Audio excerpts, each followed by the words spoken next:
Okay, magandang gabi po sa lahat. In behalf of my brother, Mayor Rico Roque, and sa bumubuo po ng Family Matters, isang malaking pasasalamat po sa PMPC para sa karangalan at pagkilala na ito. And please also allow me to thank our dynamic duo, of course, Direk Joel Laval, dahil sa kanyang husay at galing at puso. Dahil lang sa buhay niya po, ang isang masterpiece na ginawa ng, of course, ng aming prolific writer, Miss Bel Del Rosario. Maraming salamat.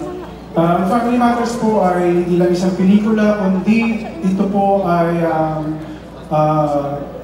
story ng bawat pamilya Pilipino. So sa aming pong casts, sa production team, of course sa lahat ng tumangkilik at nanood po ng Family Matters, ang award po na ito ay sa inyo din.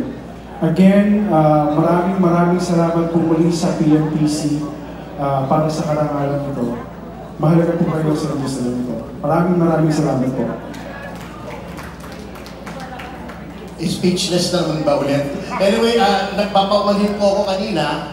Sa taranta ko kanina, nakalimutan ko ibang mga cast ng Mama Sapano, si Edu Manzano, Aljur Abrenica, Paolo Gumabaw, Miss Claudine Barreto, Alan Paule, Res Cortez, si Juan Rodrigo. Talagang na all-star cast po kami.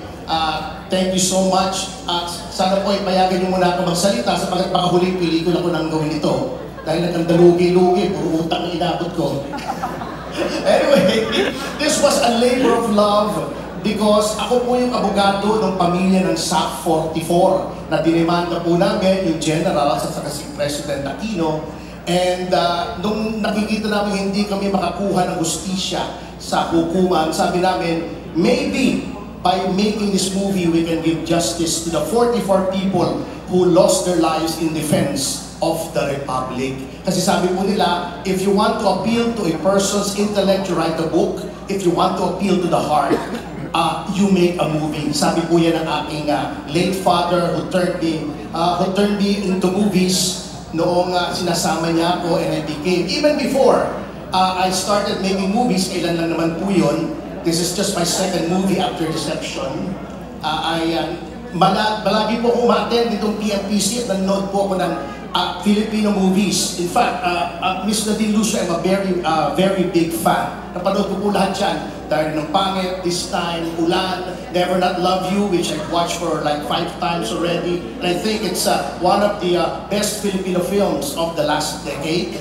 And sana lang po ay tuluyan ng mabuhay ang Filipino movies, and to our most humble abilities, ito pong team na ito. Kasama namin si Dennis Evangelista rito sa movie na ito. Hindi lang nabanggit. We will strive to do whatever little way we can to help the Filipino film industry. Mabuhay ang pelikulang Pilipino, mabuhay ang PMPC. Salamat po.